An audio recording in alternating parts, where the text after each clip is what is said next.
गौतम की शादी रश्मि के साथ हुई थी। आज उनकी फर्स्ट नाइट थी।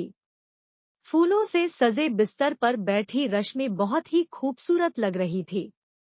गौतम उसके पास गया और बिस्तर पर बैठ गया। उसने रश्मि के हाथों को अपने हाथों में थाम लिया। गौतम ने जैसे ही यह किया, रश्मि ने अपना हाथ खींच लिया। गौतम ने फिर से उसका हाथ पकड़ा और उसे गले से लगाने की कोशिश की तो रश्मि अपना सिर नीचे झुकाकर बैठ गई। गौतम ओहो! शर्मा गई। लेकिन तुम्हारी इस अदा ने मुझे और भी दीवाना बना दिया, रश्मि। चलो अब शर्माना छोड़ो और मेरी बाहों में आ जाओ और भूल जाओ सब कुछ। रश्मि जी वो। गौतम अरे! क्या हुआ? खुलकर बोलो जो बोलना है। गौतम के अनुरोध पर रश्मि ने जो कहा वो उसे बहुत अटपटा लगा। गौतम, ये कैसी मन्नत मांगी है तुमने? सुहागरात का इंतजार तो सबको होता है। रश्मि जी, होता तो है। लेकिन मैंने शादी के पहले ही आपकी लंबी उम्र और हम दोनों का प्रेम खूब बढ़े, इसके लिए ये मन्नत मांगी थी। मन्नत मांगते वक्त ये कथा कि शादी के 1 महीने बाद ही मैं अपने पति के साथ खुलकर प्रेम करूंगी। 1 महीने तक हम रहेंगे तो इसी कमरे में, लेकिन एक दूसरे को स्पर्श नहीं करेंगे। गौतम, चलो अब तुमने मन्नत मांगी है, और वो भी मेरी लंबी उम्र और आपस के प्रेम के लिए, तो मैं तुम्हारी बात का मान रखूंगा। दोनों की शादी को 3 दिन हो गए थे। गौतम कैलेंडर में दिन ही गिन रहा था। एक सुबह जब गौतम शेविंग कर रहा था, तभी दरवाजे पर दस्तक हुई। गौतम, रश्मि। रश्मि दूध वाला होगा, जरा दूध ले लो। रश्मि ने दरवाजा खोला। दरवाजे पर दूध वाला ही था। रश्मि ने दूध का बर्तन दूध वाले के आगे इस तरह रखा कि उसका हाथ दूध वाले के हाथ से सट गया। दूध वाले ने अपना हाथ हटाना चाहा तो रश्मि ने जानबूझकर उसके हाथ से अपना हाथ रगड़ना शुरू कर दिया। है? दूधवाला मन में, अरे मालकिन, ये क्या कर रही है? 3 दिन पहले ही तो इनकी शादी हुई है। रश्मि, क्या हुआ भैया? क्या सोचने लगे? दूधवाला, कुछ नहीं मालकिन। ये कहकर वो हड़बड़ाकर वहां से जाने लगा तो रश्मि ने उसे देखकर अपनी एक आंख दबा दी। रश्मि की इस हरकत से उसे जोर का झटका लगा और वो पूरे रास्ते यही सोचता गया कि गौतम जी की शादी गलत लड़की से हो गई है। बताओ, 2 दिन हुए शादी को और वो पराये मर्द को ना सिर्फ छू रही है, बल्कि आंख भी मार रही है। छी छी! घोर कलयुग आ गया है। एक दिन जब गौतम ऑफिस गया हुआ था तो कपड़े लेने के लिए धोबी उनके घर आया। धोबी, मालकिन, आपने कपड़े निकाल कर रखे हैं ना? कपड़े निकालकर रश्मि ने ये बात इस अंदाज में कही कि धोबी रमनलाल झेंप गया। धोबी जब कपड़े लेकर जाने लगा तो रश्मि ने उसे देखकर भी आंख मार दी। रमनलाल के जहन में भी वही सब चलने लगा जो दूध वाले पंकज के जहन में चल रहा था। रश्मि का ये बर्ताव धीरे धीरे मोहल्ले वालों के बीच चर्चा का विषय बन गया था। एक दिन जब गौतम ऑफिस से घर लौटा तो सोसाइटी के गेट पर खड़े गार्ड ने उससे कहा, गार्ड, राम राम साहब।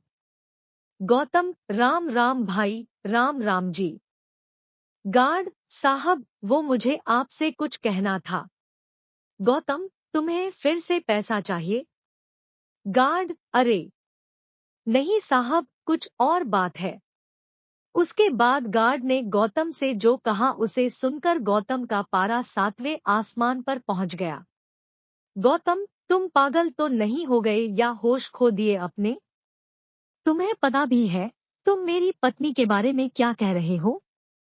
गार्ड साहब, मैं झूठ नहीं बोल रहा हूँ। आप जब ऑफिस चले जाते हैं तो मेम साहब हर दिन मुझे बुलाती है। कभी मेरा हाथ पकड़ती है और कभी आंख मारती है। गौतम, देखो, तुम बर्दाश्त की सीमा मत लांघो, नहीं तो तुम्हारी शिकायत में सोसाइटी में कर दूंगा। तुम्हारी नौकरी चली जाएगी। यह कहकर गौतम वहां से निकल गया। लेकिन कुछ दिनों बाद जब दूध वाले और धोबी ने यही बात गौतम से कही तो वह सोचने पर मजबूर हो गया। गौतम मन में, ये सब लोग रश्मि के बारे में ऐसी बातें क्यों कर रहे हैं? मुझे तो कहा कि उसने मन्नत मांगी है। मुझे छूने तक से मना कर दिया और गैर मर्दों को वो आंखें मार रही है। मेरी गैरहाजिरी में उन्हें घर बुला रही है। नहीं नहीं, ऐसा नहीं हो सकता है। लोग झूठ बोल रहे हैं। लेकिन सभी लोग झूठ क्यों बोलेंगे? क्या करूं मैं? रश्मि से बात करूं क्या? नहीं नहीं, उसे बुरा लग गया तो? गौतम रश्मि से प्यार करता था, इसलिए उसने लोगों की बातों पर कोई ध्यान नहीं दिया। लेकिन एक बात जो उसने महसूस की वो ये थी कि रश्मि किसी से घंटों फोन पर बातें करती रहती है। एक बार जब उसने उससे पूछा कि वो किससे बातें कर रही थी तो उसने कहा, यहाँ पर फोन पर बात करने में भी कोई पाबंदी है क्या? गौतम, पाबंदी नहीं तो कोई पाबंदी नहीं। रश्मि, मैं अपनी दोस्त से बातें कर रही हूँ। शर्मिला नाम है उसका। हम बेस्ट फ्रेंड है। लेकिन मेरी शादी हो गई यहाँ दिल्ली में और वो शादी करके दुबई चली गई। अब हमारा मिलना जुलना ज्यादा संभव तो है नहीं, इसलिए हम फोन पर ही बातें करते हैं। आपको यकीन नहीं हो रहा है तो ये लीजिए फोन और मेरी दोस्त से बात करिए। ये कहकर रश्मि ने मोबाइल गौतम की ओर बढ़ा दिया। गौतम ने अपना सिर झुकाकर रश्मि की बात मान ली। वो मन ही मन बहुत दुखी भी हुआ कि उसने अपनी पत्नी पर शक किया। गौतम, क्या हो गया है मुझे? मैं अपनी पत्नी पर शक कर रहा हूँ। उस पत्नी पर जिस बेचारी ने मेरी लंबी उम्र के लिए मन्नत मांगी है। मैं बहुत ही बुरा आदमी हूँ यार, बहुत बुरा। वो बेचारी अपना सब कुछ छोड़कर मेरे पास आई है और मैं उसके साथ ऐसा बर्ताव कर रहा हूँ, शक कर रहा हूँ उस पर। उसने अपनी पत्नी से माफी मांगी। एक रात की बात है।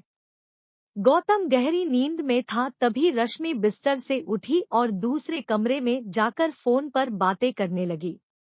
रश्मि, निरंजन, मैं अपनी हरकतों से पूरी कोशिश कर रही हूँ कि मेरा पति गौतम मुझे छोड़ दे, लेकिन वो तो जोंक की तरह चिपक गया है मुझसे। देखो निरंजन, मैं तुम्हारे बिना जी नहीं सकती। कोई उपाय करो और मुझे इस नरक से निकालो। मुझे नहीं रहना है गौतम के साथ, एक दिन भी नहीं, एक पल भी नहीं। रश्मि को ये बात पता नहीं थी कि उस दिन उसकी सारी बातें गौतम ने सुन ली है। जब वो अपनी बात खत्म करके बिस्तर पर पहुंची तो गौतम जगा हुआ था। रश्मि, अरे आप सोए नहीं? गौतम, सो ही तो रहा था मैं आज तक, तभी तो मुझे कुछ पता नहीं चल रहा था। रश्मि, ये आप क्या कह रहे हैं? क्या पता नहीं चल रहा था? गौतम, यही कि मैं तुमसे जोंक की तरह चिपक गया हूँ। तुम यहाँ नरक में रह रही हो। रश्मि, ये सब आप क्या कह रहे हैं? मेरी कुछ समझ में नहीं आ रहा है। गौतम, रश्मि, अब तो सच बोल दो। ये निरंजन कौन है जिससे तुम आधी रात को बातें कर रही थी? सच सच बोल दो रश्मि, मैं तुम्हें कुछ नहीं कहूँगा। गौतम की बात सुनकर रश्मि रोने लगी और रोते रोते उसने गौतम से कहा, रश्मि, निरंजन और मैं साथ ही पढ़ते थे। हम दोनों एक दूसरे से बहुत प्यार करते थे और शादी भी करना चाहते थे। लेकिन गौतम, लेकिन क्या? रश्मि, मैंने ये बात अपने पेरेंट्स को बताई तो वो उखड़ गए और बिरादरी के बाहर शादी करने से साफ साफ मना कर दिया। रश्मि और निरंजन के प्रेम के बारे में जानकर रश्मि को उसके माँ बाप ने घर में ही नजरबंद कर दिया और अपनी बिरादरी में लड़का देखने लगे। फिर जबरदस्ती उसकी शादी गौतम से करा दी गई। रश्मि, शादी के बाद सुहागरात को मैंने तुमसे झूठ बोला था कि मैंने कोई मन्नत मांगी है। मैं चाहती थी कि तुम मुझसे दूर रहो। यही नहीं, मैं ये भी चाहती थी कि तुम मुझे घर से निकाल दो। इसलिए मैं दूध वाले, धोबी और वॉचमैन के साथ वैसी हरकतें करने लगी। गौतम, रश्मि, तुम्हें मुझे पहले ही ये सच्चाई बता देनी चाहिए थी। रश्मि, मैं चाहती थी बताना, लेकिन तुम मुझे इतना प्यार करते हो कि मेरी हिम्मत नहीं हुई तुमसे कुछ कहने की। गौतम, रश्मि, फिक्र मत करो, मैं निरंजन से तुम्हारी शादी कराऊंगा। रश्मि तो यही चाहती थी, लेकिन अगले दिन रश्मि के साथ ऐसा हादसा हुआ जिससे सब कुछ बदल गया। उस दिन रश्मि निरंजन को फोन करके यह खुशखबरी दे रही थी, तभी उसके घर का झूमर खुलकर उसके ऊपर गिर गया। रश्मि लहूलुहान हो गई। जब गौतम ने रश्मि की यह हालत देखी तो तुरंत अस्पताल ले पहुंचा। डॉक्टर, आपकी पत्नी का खून बहुत बह गया है। इन्हें आईसीयू में एडमिट करना होगा। खून बहुत बह गया था, इसलिए डॉक्टरों को उसे ब्लड चढ़ाना पड़ा। ब्लड गौतम ने ही दिया था। पूरे 1 महीने तक रश्मि अस्पताल में रही। इस बीच गौतम ने एक बच्चे की तरह उसका ध्यान रखा। उसे टाइम पर दवा देना, खिलाना पिलाना, जब तक वह सो नहीं जाती उसके सिरहाने बैठे रहना। 1 महीने बाद जब वह पूरी तरह ठीक होकर घर आ गई तो गौतम बोला, गौतम, रश्मि, तुम अब पूरी तरह से ठीक हो गई हो, लेकिन तुम थोड़े दिन और आराम कर लो। उसके बाद तुम्हें जब भी निरंजन के पास जाना होगा, प्लीज मुझे बोल देना, मैं तुम्हें छोड़ दूंगा। गौतम की बातों को सुनकर रश्मि की आंखें भर आई। रश्मि, गौतम, तुम मुझे छोड़ दोगे किसी गैर मर्द के पास? गौतम, गैर? निरंजन से तो तुम प्यार करती हो। रश्मि, प्यार करती थी। वह मेरा पास्ट है और तुम मेरा फ्यूचर। 7 फेरे लिए हैं मैंने तुम्हारे साथ। मैं मानती हूँ कि मुझसे गलती हुई है, लेकिन मैं दावे के साथ कह सकती हूँ कि तुमसे ज्यादा प्यार मुझे कोई नहीं कर सकता, Gautam. I love you. I love you, Gautam. I really love you. मेरी गलती के लिए मुझे माफ कर दो और मेरे गले लग जाओ। गौतम रश्मि से बहुत प्यार करता था। जो प्यार करते हैं वो दूसरे की गलती को दिल से नहीं लगाते बल्कि माफ कर देते हैं। गौतम ने रश्मि को माफ कर दिया और दोनों ने नए सिरे से अपना जीवन जीना शुरू कर दिया।